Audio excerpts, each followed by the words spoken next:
So sigma A is a part of sigma A of A is a part of sigma A. That means sigma A equals sigma A of A. Agreed. So this is the proof. Clear? Okay. Now come to another result. Let X be a linear space. There is a lemma. Let X be a linear space. A from X to X be linear. A is a linear operator on X. And AXN equals and AXN, A of Xn equals Kn of Xn. AXN equals Kn Xn, where n equals 1, 2, 3, etc. For some non-zero Xn in X and Kn fall in K. And Kn fall in K, comma n equals 1, 2, 3, etc. Then let Kn differs from Km. Let Kn differs from Km. For all n differs from m.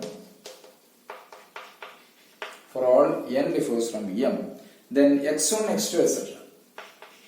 Then set of all x1, x2, etc. is linearly independent subset of x. Linearly independent subset of x. So this is the requirement. Let X be a non-vector space. A is a linear operator on X such that A of Xn equals Kx, Kn Xn for n equals 1, 2, 3, etc. with a non-zero Xn fall in X and Kn fall in K. Then if Kn differs from Km for all n differs from m, then the set x1, x2, etc. is a linearly independent subset of X. How to prove this? Come to the proof. It is non-zero Xn fall in X. Xn is non-zero for n equals 1, 2, 3, etc. Clearly x1 differs from 0 or x1 differs from 0. Not single time set, simply x1 differs from 0. Since x1 differs from 0, then clearly singleton set x1 is linearly independent. Okay, xn differs from 0 for all n equals 1, 2, 3, etc. Clearly x1 differs from 0, therefore singleton set x1 is linearly independent. Let n equals 2, 3, 4, etc. and assume x1, x2, etc. xn. x1, x2, etc. xn is linearly independent. If possible, now to show that x1, x2, x3, etc. xn, comma xn plus 1 is also linearly independent. That's our aim. If possible, this xn plus 1 is a linear combination of these xi's. That is xn plus 1 equals c1 x1 plus c2 x2 plus etc. plus cn xn. That x1, x2, etc. xn is linearly independent. Our aim is x1, x2, etc. xn, xn plus 1 is also linearly independent. Then, if you prove such a way in such a result, then by induction the result also holds. But if possible, xn plus 1 is a linear combination of these xi's where I ranges from 1 to n. That is xn plus 1 is c1 x1 plus c2 x2 plus etc. plus cn xn for some ci fall in k. That is a ci fall in k where I ranges from 1 to n. Ci fall in k with the I ranges from 1 to n. Okay. Then what is kn plus 1 xn plus 1? Then kn plus 1 into xn plus 1 equals c1 kn plus 1 into x1 plus etc. plus cn kn plus 1 into xn. Agreed. Also, it is given a of xn equals kn xn. A of xn equals kn xn. That is kn plus 1 xn plus 1 equals a of xn plus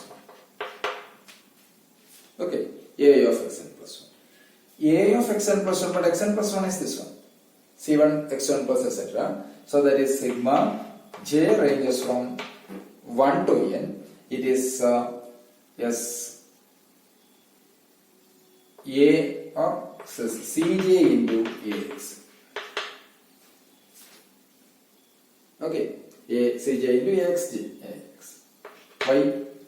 Here Axn plus 1 Kn, because of this argument, A of xn equals Kn xn.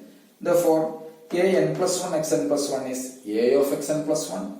That is A of, what is xn plus 1? It is sigma with respect to j, Cj xj. Okay, that equals sigma with respect to j, Cj Axj. Cj Axj. So that equals sigma with respect to j, Cj Axj means what is Ax1? Ax1 equals K1 x1. So it is C1 K1 x1 plus, when j equals 2, it is C2, j ranges from 1 to n. C2 Ax2, what is Ax2? K2 x2. C2 K2 x2 plus etc. plus Cn Kn xn. Okay. So come to these two results, equation 1 and equation 2. So subtract. If you are subtracting 1 from 2 or 2 from 1, what do you get? It is as 2 from 1. So it is C1, left side becomes 0. Left side is Kn plus 1 xn plus 1. It is 0. Right side. C1 K1 xn minus C1 Kn plus 1 xn. That means C1 into, it is K1 minus Kn plus 1 x1.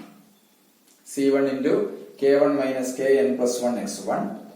Yes, on subtraction, 2 minus 1. 2 minus 1 gives C1 into, yes, it is K1 minus Kn plus 1 x1 plus etc. plus Cn into Kn minus Kn plus 1 xn equals 0. But x1 etc. xn are linearly independent. They are linearly independent. Sorry, come to this sum. K1 minus Kn plus 1 x1 plus etc. So this each term is 0. That means Cj into Kj minus Kn plus 1 xj equals 0.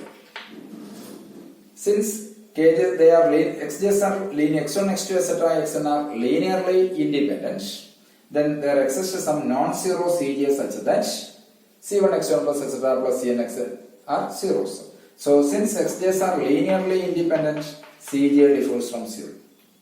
Cj differs from 0 because xj's are linearly independent. That means Kj equals Kn plus 1. So Kj, that implies since xj or xn plus 1 or xj also differs from 0, so Kj equals Kn plus 1. Kj equals Kn plus 1. That's impossible. Kj equals Kn plus 1 is all, which is impossible. Why? Because j ranges from only 1 to n. So that is impossible. Therefore k x1, x2, etc. xn is, so this combination is not possible. That means x1, x2, etc. xn plus 1 is also linearly independent. Therefore, by induction, x1, x2, x3, etc. is a linearly independent set. Okay, right. Now,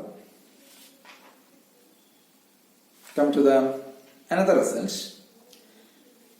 If X be a normed space, A is in CLX, and the set x1, x2, etc. xn be linearly independent and infinite, then Kn tends to 0 as n tends to infinity. That's again, yes, it is followed by this proof also. So the proof is so immediate. So it is left to as an exercise to the reader. Okay, thank you.